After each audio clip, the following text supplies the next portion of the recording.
मी कुठलाही चुकीचा शब्द हा वापरलेला नाही. जो दलिंदर जो आहे हा कॅरेक्टर दर्शवणारा, लक्षण दर्शवणारा शब्द आहे. दरिद्री हा संस्कृत शब्दाचा बोली भाषेमध्ये रुळल्यानंतर दलिंदर हा त्याचा वाक्यात आहे. मोदी आल्यापासून शेतकऱ्यांचे भाव पडलेले आहेत, बेरोजगारी वाढलेली आहे, महिलांवरील अत्याचार वाढलेले आहेत, भ्रष्टाचार बोकाळलेला आहे. आणि अशा परिस्थितीवर संदर्भामध्ये मी काल त्यांचा तो उल्लेख केला.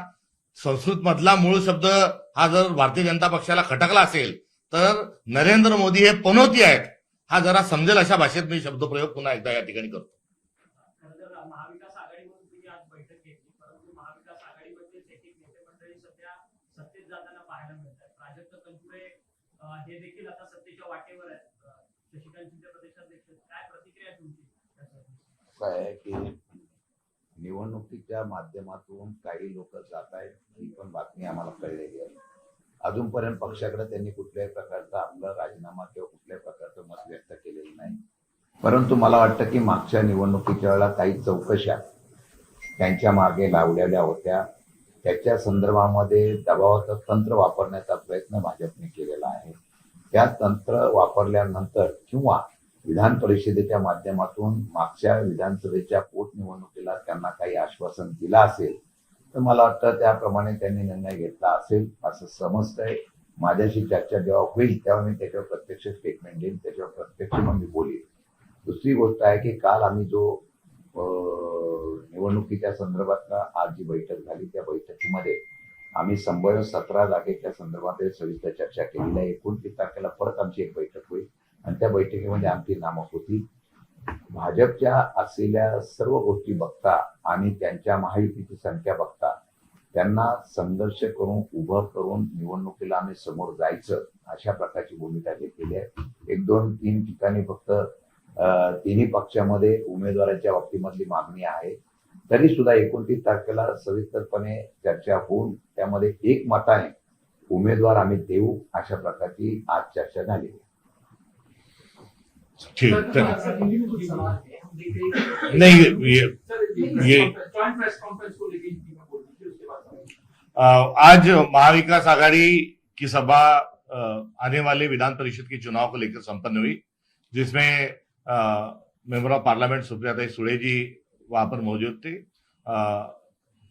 एनसीपी शरद पवार उठ के शशिकांत जी शिंदे अर्थात वो भी उपस्थित थे और शिवसेना के जानिब से दानवे जी विधान परिषद के सदस्य भूतपूर्व विरोधी पक्ष नेता, अनिल परब जी विधायक और यहाँ पर नार्वेकर जी, इनके साथ बड़ी घुल मिलकर और अच्छे माहौल में हमारी चर्चा संपन्न हुई. महाविकास आघाड़ी के जानिब से और उसी रिश्ते से हम ये चुनाव लड़ने जा रहे हैं. हमारी आज जो प्राइमरी डिस्कशन है, प्राथमिक चर्चा यहाँ संपन्न हुई. 2 दिन के भीतर हम अंतिम फैसला लेंगे. सर, आपने एकदम सरल भाषा में प्रधानमंत्री नरेंद्र मोदी के बारे में कहा कि लोगों को समझ में आया. नहीं, मैंने उनको लेकर कोई गाली गलौज की नहीं. उनको क्यों गाली लगती मुझे पता नहीं, मगर मैंने उनको जो दलिंदर नाम का शब्द जो बताया वो वास्तव में संस्कृत से दारिद्र्य जो शब्द है उससे बोली भाषा में उसका प्रयोग किया जाता है. संस्कृत शब्द इस्तेमाल करने का कारण ये था कि वो एक तरह से वो जब से बने हैं तब से किसानों की हालत, युवाओं की हालत, कुल मिलाकर देश की हालत दिन ब दिन जो है वो बहुत निपत्तर होते जा रही है. कृषि मूल्य, कृषि जो कृषि उपज जो है उसको दाम नहीं, रोजगार नहीं, महिलाओं पर के अत्याचार बढ़े हैं, पेट्रोल के दाम बढ़ रहे हैं, डीजल जो है वो गायब है, गैस सिलेंडर जो है वो भी नहीं मिल रहा है और तमाम जो सारे जो मुद्दे हैं उसके चलते हुए वो बैड लक के तौर पर उस शब्द का मैंने इस्तेमाल किया. और नरेंद्र मोदी वास्तव में एक बैड लक के तौर पर भारत के पंतप्रधान बनने के बाद उनका कार्यकाल रहा है. मेरा संस्कृत शब्द उनके समझ में यदि नहीं आया तो नरेंद्र मोदी ये भारत को लगी हुई पनौती है, इसका मैं पुनरुच्चार करता हूँ.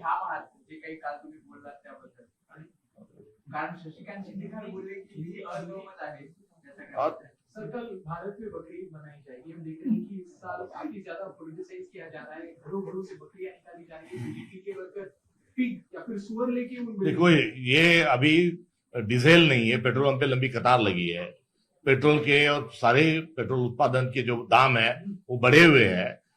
उसके साथ साथ देश की बेरोजगारी को लेकर तमाम किसानों की समस्या अभी अपने उरूज पे है, और ऐसे इसमें मूल मुद्दे जो है देश के, उससे ध्यान भटकाने के लिए भारतीय जनता पार्टी ये घिनौना पोलराइजेशन की काम और कोशिश कर रही है।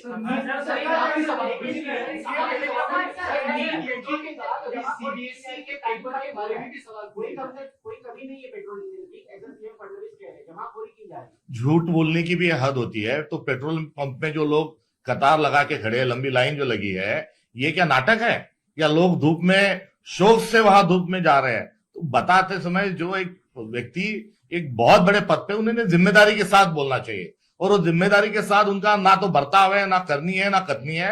और ऐसे इसमें हम जो टिप्पणी करते हैं वस्तु धरातल की जो जानकारी उसको लेकर, तो उस पर इतना ऐतराज करने की उनको कोई आवश्यकता नहीं। तो मराठी प्रश्न आहे, तुम्ही म्हणतात की विधान परिषदेच्या निवडणुका महाविकास आघाडी एकत्रितपणे लढणार आहे, पण विदर्भातले तुमचे नगरसेवक सगळेच नगरसेवक पिकनिकला आहेत, नाही, सर्वच नगरसेवक गेलेले नाही, घोडेबाजार सुरू झालेला आहे। व्यक्तिवादाच्या विरोधात रोष आहे त्यांचा। नाही, ते आपली माहिती तपासून बघा, असं कुठलंही नाही। नाही, नाही, पण ते पिकनिकला आहेत, त्याचं काय करणार ते उभे? मी आधी प्रश्नाचं उत्तर दिलंय या। सर, नितेश राणे म्हणतात की राहुल गांधी हे पाकिस्तानी एजंट आहेत आणि पाकिस्तान जे बोलतात ते भाषा राहुल गांधी बोलत असतात।